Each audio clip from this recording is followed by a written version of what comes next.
ছেলেমেয়েরা ভেতরে তাদের জীবনের প্রথম বড় পরীক্ষা মাধ্যমিক দিচ্ছে, আর বাইরে মায়েদের সান্ত্বনা একটাই, মুখ্যমন্ত্রী এসে তাদের সঙ্গে দেখা করে কথা বললেন, খোঁজ খবর নিলেন এবং শুভেচ্ছা জানালেন তাদের সন্তানরা যাতে আগামী দিনে মাধ্যমিকে ভালো রেজাল্ট করে ভালো জায়গায় পড়তে পারে, ভালোভাবে তারা জীবনে প্রতিষ্ঠিত হতে পারে। তো পরীক্ষা কেমন হয়েছে? সব ভালো হয়েছে। কী কী পরীক্ষা হয়েছে? ইতিহাস হয়েছে, ভূগোল হয়েছে, অঙ্ক হয়েছে, দুটো সায়েন্স লাগবে আর ইংলিশ বাংলা সব হয়ে গেছে, শুরুতেই হয়ে গেছে। কবে শেষ হবে? পরশু দিন বাঁচা যাবে। এটা ওদের জীবনের সবচেয়ে বড় পরীক্ষা। ভালো পরীক্ষা হয়েছে। এখন তো অনেক সুযোগ করে দেওয়া হয়েছে। আগে তো নাম্বারই দিত, আমাদের সময় 40 নাম্বারই দিত। এখন তো করে দেওয়া হয়েছে, এখন তো 80-90 মানে গড়ে করে দেওয়া হয়েছে, যাতে উচ্চ মানে যেগুলো মানে হায়ার এডুকেশনের পক্ষে যাতে এরা সব জায়গায় চান্স পায়। কারণ সিবিএসসি আইসিএসসি বেশি নাম্বার দিয়ে দেয়। কারণ আমাদের ছেলেমেয়েরা যদি ভালো নাম্বার না পায় তাহলে তারা ন্যাশনাল কম্পিটিশানে কী করে যাবে? সেই জন্যই এটা এখন চেঞ্জ করা হয়েছে। যাক, ভালো হচ্ছে শুনে ভালো লাগবে। ওরা পরীক্ষা দিয়ে করে বেরোক, আমি আপনাদের সাথে দেখা করে দিলাম। আমার অনেক শুভেচ্ছা থাকলো, শুভকামনা থাকলো। ওরা ভালো থাকুক, আরও বড় হোক। আপনার মনটা খারাপ খারাপ কেন? এখানে কি বেলতারা পড়েছে? না, এটা আমাদের আন্ধ্রা পড়েছে, আন্ধ্রা পড়েছে, খালসা পড়েছে, দেশবন্ধু পড়েছে, পড়েছে। 5টা স্কুল। আচ্ছা, দেশবন্ধু প্রাইমারি না সেকেন্ডারি? না, প্রাইমারিতে পড়েছে। অনেকগুলো স্কুল পড়েছে তারপরে। এই কি আলাদা আলাদা করে বসাচ্ছে? হ্যাঁ, এক একটা স্কুলে এক একটা দিনে গেছে। একটা স্কুলের বাচ্চা একটা দিনেই গেছে, এক একটা রুমে। যেমন আমাদের রমেশ মিত্র গার্লসের বাচ্চা একটা দিনে গেছে। আচ্ছা, রমেশ মিত্রও আছে এখানে? হ্যাঁ, খালসাও আছে। আদর্শ হিন্দি আছে, এবিএম আছে, ম্যাম এবিএম আছে। হ্যাঁ, 5টা স্কুলে। বাকি 5টা স্কুলে একসাথে ঢুকেছে। আগে একটা স্কুলে সিট করছে এক জায়গায়। ছেলেমেয়েরা ভেতরে তাদের জীবনের প্রথম বড় পরীক্ষা মাধ্যমিক দিচ্ছে, আর বাইরে মায়েদের সান্ত্বনা একটাই, মুখ্যমন্ত্রী এসে তাদের সঙ্গে দেখা করে কথা বললেন, খোঁজ খবর নিলেন এবং শুভেচ্ছা জানালেন তাদের সন্তানরা যাতে আগামী দিনে মাধ্যমিকে ভালো রেজাল্ট করে ভালো জায়গায় পড়তে পারে, ভালোভাবে তারা জীবনে প্রতিষ্ঠিত হতে পারে। তো পরীক্ষা কেমন হয়েছে? সব ভালো হয়েছে। কী কী পরীক্ষা হয়েছে? ইতিহাস হয়েছে, ভূগোল হয়েছে, অঙ্ক হয়েছে, দুটো সায়েন্স লাগবে আর ইংলিশ বাংলা সব হয়ে গেছে, শুরুতেই হয়ে গেছে। কবে শেষ হবে? পরশু দিন বাঁচা যাবে। এটা ওদের জীবনের সবচেয়ে বড় পরীক্ষা। ভালো পরীক্ষা হয়েছে। এখন তো অনেক সুযোগ করে দেওয়া হয়েছে। আগে তো নাম্বারই দিত, আমাদের সময় 40 নাম্বারই দিত। এখন তো করে দেওয়া হয়েছে, এখন তো 80-90 মানে গড়ে করে দেওয়া হয়েছে, যাতে উচ্চ মানে যেগুলো মানে হায়ার এডুকেশনের পক্ষে যাতে এরা সব জায়গায় চান্স পায়। কারণ সিবিএসসি আইসিএসসি বেশি নাম্বার দিয়ে দেয়। কারণ আমাদের ছেলেমেয়েরা যদি ভালো নাম্বার না পায় তাহলে তারা ন্যাশনাল কম্পিটিশানে কী করে যাবে? সেই জন্যই এটা এখন চেঞ্জ করা হয়েছে। যাক, ভালো হচ্ছে শুনে ভালো লাগবে। ওরা পরীক্ষা দিয়ে করে বেরোক, আমি আপনাদের সাথে দেখা করে দিলাম। আমার অনেক শুভেচ্ছা থাকলো, শুভকামনা থাকলো। ওরা ভালো থাকুক, আরও বড় হোক।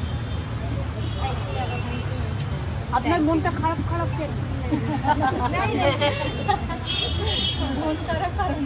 এখানে কি বেলতারা পড়েছে?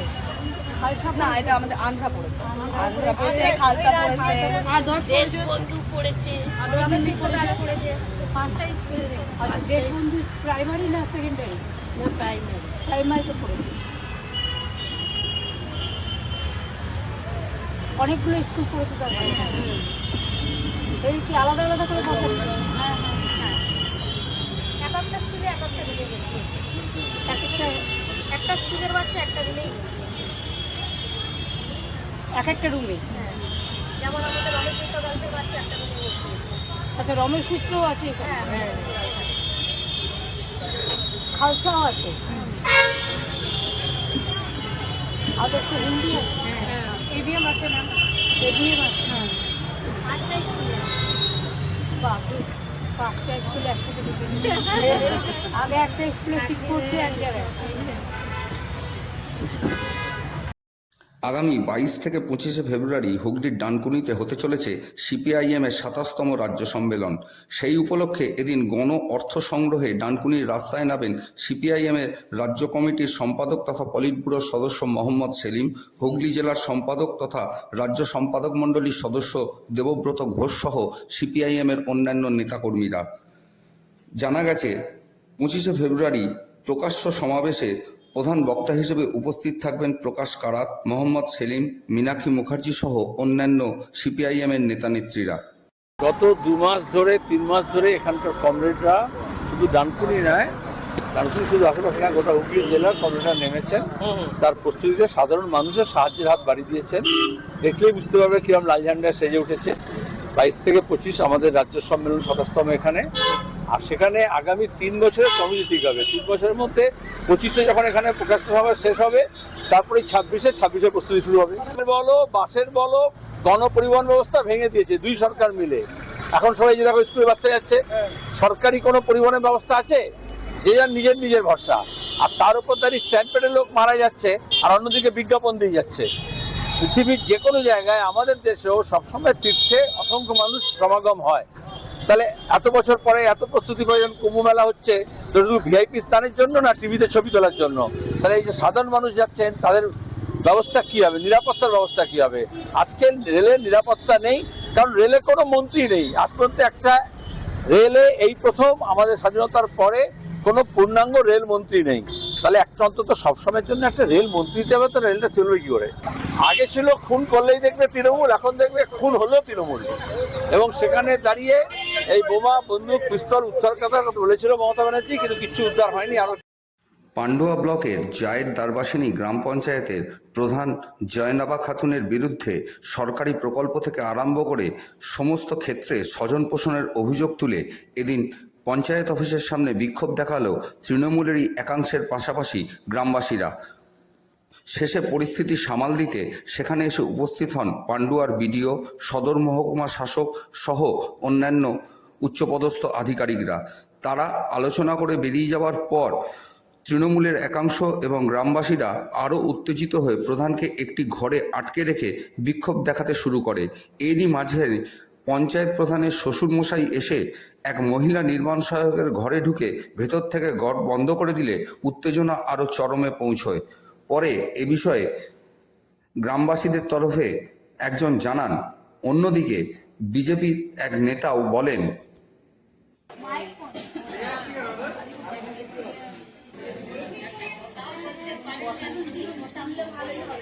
প্রধানের কাছে এলে পঞ্চায়েতে টাইম মতো আসে না, ঠিক আছে? কোনো সমস্যা হলে কোনো সমস্যার সমাধান করতে চায় না, ঠিক আছে? যদি বলি, হ্যাঁ, বলে যে পরে করব। নির্দিষ্ট কোনো মানে সময়ই নেই, কোনোদিন আসে কোনোদিন আসে না। এই হচ্ছে সমস্যা। আর আমাদের বাড়ি 11 নম্বর সংসদে, জায়ের দারবাসিনী যে অঞ্চলে, হ্যাঁ, আমাদের কোনো সংসদে পুরোটাই মানে বাড়ি একটাও বাড়ি পায়নি, ফাঁকা বাড়ি কেউ পায়নি। এখানে তো আরো অনেক অভিযোগ উঠছে যে প্রধান ঠিক টাইমে পঞ্চায়েত না, প্রধান ঠিক টাইমে আসে না, উনি আসেন না এখানে। আজকে কারা এসছে?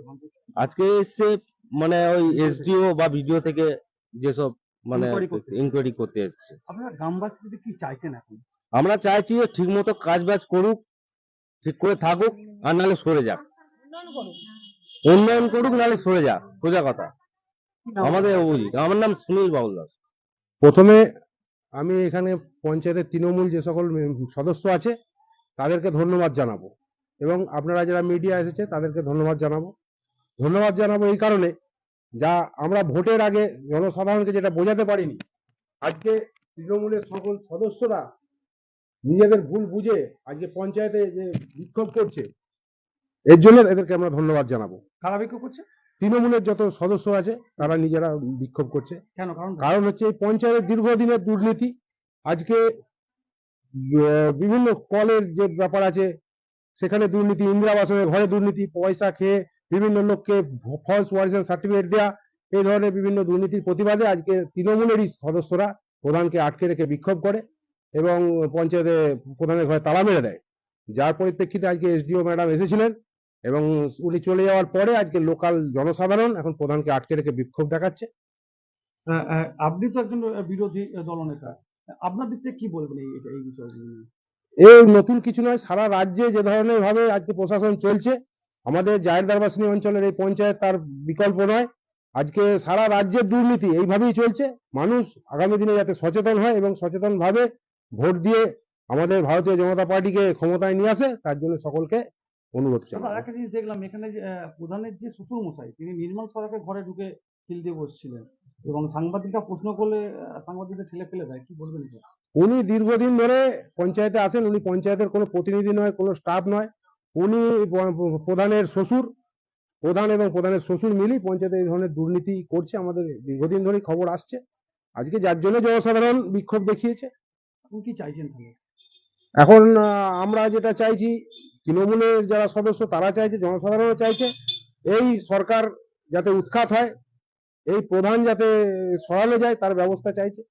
কি নাম আপনার? আমার নাম অভিষেক আদক, আমি ভারতীয় জনতা পার্টির একজন সদস্য।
মঙ্গলবার মাধ্যমিক পরীক্ষার পঞ্চম দিন ভূগোল পরীক্ষা দিতে গিয়ে পরীক্ষা কেন্দ্রে পুনরায় অসুস্থ হয়ে পড়ল দিনহাটা 1 নম্বর ব্লকের পোখরাবাড়ি গ্রাম পঞ্চায়েতের কাউড়াই গ্রামের বাসিন্দা তথা মাধ্যমিক পরীক্ষার্থী তাসলিমা পারভিন।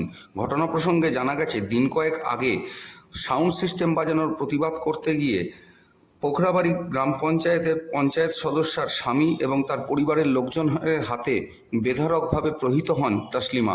এরপর দিনহাটা মহকুমা হাসপাতালে সে ভর্তি ছিল। সেখান থেকে সুস্থ হয়ে বাড়ি ফিরে গতকাল পরীক্ষা কেন্দ্রে গিয়েই সে ইতিহাস পরীক্ষা দেয়। এদিনও পরীক্ষা কেন্দ্রে গিয়ে পুনরায় অসুস্থ হয়ে পড়লে তাকে আবার দিনহাটা মহকুমা হাসপাতালে ভর্তি করা হয়। সেখান থেকেই সে এদিনের ভূগোল পরীক্ষা দেয়। এ প্রসঙ্গে তাসলিমার মা সাংবাদিকদের বলেন, কে বুদ্ধি দিছে যে ওখানে তোমার মেয়ে পরীক্ষা দিবে, ডাক্তার বলছে তোমার মেয়ে নাকি সুস্থ। তখন আমি বললাম আমার মেয়ে সুস্থ মানে কি, আমার মেয়ের মাথা জ্বালা করতেছে, মাথাটা একটু ঘুরতেছে, উঠে ঠিক মনে বসতে পারতেছে না, এইরকম করেই বললাম। বলার পরে বললো কি যে তোমার মেয়েকে নিয়ে এখন বাড়ি যাও, বাড়িতে গিয়ে পরীক্ষাটা যদি দেয় ও পরীক্ষা ভালো করে দিতে পারবে। তো আমি বললাম আমি বাড়িতে যেতে পারবো না, ওর আমাকে ভয় লাগে, ওরা মারধর করে, আমি বাড়ি যেতে পারবো না। তখন বলে পাশে তোমার কি আত্মীয় বাড়ি আছে? বলে হ্যাঁ। আমি বললাম যে আছে, আমার আত্মীয় বাড়ি আছে, আমার ভাস্তি জামার বাড়ি আছে। তো আমাকে ওখানে নিয়ে গেল, আমরা ওখানে যেতেছিলাম তখন ওখানে নিয়ে গেল। তারপরের দিন পরীক্ষা দেওয়ার জন্য যখন আমার মেয়েকে নিয়ে যাই, পরীক্ষা দিল ভালো করে, পরীক্ষা তাও দিতে পারে না, মাথা জ্বালা করে, তাও ও চেষ্টা করতেছে আমি যেন পরীক্ষাটা দিতে পারি। পরীক্ষাটা ও ভালো করে দিতে পারেনি, মাথা চক্কর দিচ্ছে। তারপর দিদি আসার সময় আমার মেয়ে খুব কান্নাকাটি করছে যে আমি পরীক্ষা দিতে পারি না, তবুও আমাকে জোর করে নিয়ে গেল। তখন আমি ওই হরিঘাট থানাতে গেলাম, পুলিশ ওখানে নিয়ে গেল। নিয়ে যাওয়ার পরে ওখান থেকে ওই গাড়িতে করে নিয়ে আসলাম। আমি পুলিশকে বললাম আমার মেয়েটাকে ডাক্তার দেখানো লাগবে। তো পুলিশ বললো আমার সময় নাই, যে তোমরা ওখানে নিয়ে যাও, ওখানে গিয়ে ডাক্তার দেখানো। তাহলে আমার কাছে যদি পয়সা না থাকে আমি কী করে আমার মেয়েটাকে ডাক্তার দেখাবো? ওর বাবা তো আসতেই পারে না। এদিন মাধ্যমিকের ভূগোল পরীক্ষার দিন পরীক্ষা চলাকালীনই হঠাৎ অসুস্থ হয়ে পড়ে মাধ্যমিক পরীক্ষার্থী শ্যামলী গড়ই। ঘটনা প্রসঙ্গে জানা গেছে, শ্যামলী খানাকুলের নন্দনপুর একাডেমির ছাত্রী। তার সিট পড়েছিল খানাকুলেরই কুমারহাট হাই স্কুলে। সেখানে ভূগোল পরীক্ষা দিতে দিতে সে অসুস্থ হয়ে পড়লে সেখানে প্রাথমিক চিকিৎসার পর তাকে খানাকুল গ্রামীণ হাসপাতালে নিয়ে আসা হয়। এরপর শিক্ষা দপ্তর ও হাসপাতাল কর্তৃপক্ষের সহযোগিতায় হাসপাতালে বসেই শ্যামলী তার বাকি ভূগোল পরীক্ষা দেয়। এদিন খবর পেয়ে ছাত্রীর মনোবল বাড়াতে হাসপাতালে গিয়ে উপস্থিত হন আরামবাগের এসডিপিও সুপ্রভাত চক্রবর্তী, খানাকুল থানার ওসি মুন্সি হামিদুর রহমান সহ অন্যান্য পুলিশ আধিকারিকরা। প্রথমে ও তো ওর একটু শারীরিক সমস্যা ছিল, সেটার জন্যই বললো যে আমি একটু অসুস্থ বোধ করছি। তারপর আমরা চোখে মুখে জল দিয়েছি। তারপর আমাদের মেডিকেল টিমকেও ডেকেছি, কিন্তু মেডিকেল টিম আসার পরেও যখন সেন্সলেস হয়ে গেল তখন কিন্তু আমরা ওকে সিক রুমে নিয়ে চলে আসি। সিক্স রুমে ও প্রায় 2 মিনিট মতো প্রায় সেন্সলেস ছিল। এবার দেখলাম যে হাত পাও ঠান্ডা হয়ে যাচ্ছে। তো এসআই ম্যাম ছিলেন, সাহেবী ম্যাম, তো উনি সঙ্গে সঙ্গেই ফোন করেছিলেন যে ডক্টর আসার জন্য। তো ডক্টর আসার কথা ছিল, কিন্তু সেটুকু সময় আর আমরা দিতে পারলাম না। তারপরে এখানে আমরা সঙ্গে সঙ্গে নিয়ে চলে এসেছি এবং আমার স্কুল আমাদের যে ডিআই অসীমবাবু, আমরা সকলেই ওকে তুলে নিয়ে এসে এখানে ভর্তি করেছি। কোথায় সিট পড়েছিল না? ওর 2-2 কুমার হাই স্কুলে 2-2 নম্বরে। কোন স্কুলের ছাত্রী? ও হচ্ছে নন্দনপুর একাডেমির ছাত্রী। কি নাম? আর ওর নাম হচ্ছে শ্যামলী গড়ই। আপনার নাম? আমার নাম মানব টিচার। ওই একজন মাধ্যমিক পরীক্ষার্থীর ছাত্রী, যিনি কুমারহাট স্কুল থেকে আমাদের 2 নম্বর ব্লক যেটা ওখানে কুমারহাট স্কুল থেকে এখানে এসেছে। সে অসুস্থ হয়ে পড়েছিলেন, তার জন্য আমাদের এই হসপিটালে এসে সে এখন ভর্তি হয়েছে, সে এখানে পরীক্ষা দিচ্ছে। কামারপুকুর ও গোঘাট এলাকা থেকে চুরি যাওয়া 3টি টোটো উদ্ধার করল গোঘাট থানার পুলিশ। সেই সঙ্গে 3 জনকেও গ্রেপ্তার করে গোঘাট থানার পুলিশ। ধৃতরা হলো শেখ জাহাঙ্গীর, মোর্শা সিং ও শেখ ফিরোজ। শেখ জাহাঙ্গীরের বাড়ি জাঙ্গিপাড়া থানা এলাকার ফুরফুরায়, মোর্শা সিংয়ের বাড়ি বর্ধমানের খণ্ডঘোষ থানার কেন্দুরে এবং শেখ ফিরোজের বাড়ি আরামবাগ থানার মুথাডাঙ্গা এলাকায়। এদিন গোঘাট থানার পক্ষ থেকে চুরি যাওয়া টোটোগুলি টোটো মালিকদের হাতে ফেরত দেওয়া হয়। টোটোটা 30শে ডিসেম্বর আমাদের হাটতলা আমার বাড়ি থেকে চুরি হয়ে যায়। হাটতলা? তো চুরি যাওয়ার পর আমি পুলিশে অভিযোগ করি। তো ওনারা উদ্ধার করে কালকে রাত্রে নিয়ে আসছে, আর আমাকে বললো যে একটু কাগজপত্র নিয়ে থানায় আসতে ফেরত দিয়ে দেবে। নাম সুমন্ত চক্রবর্তী।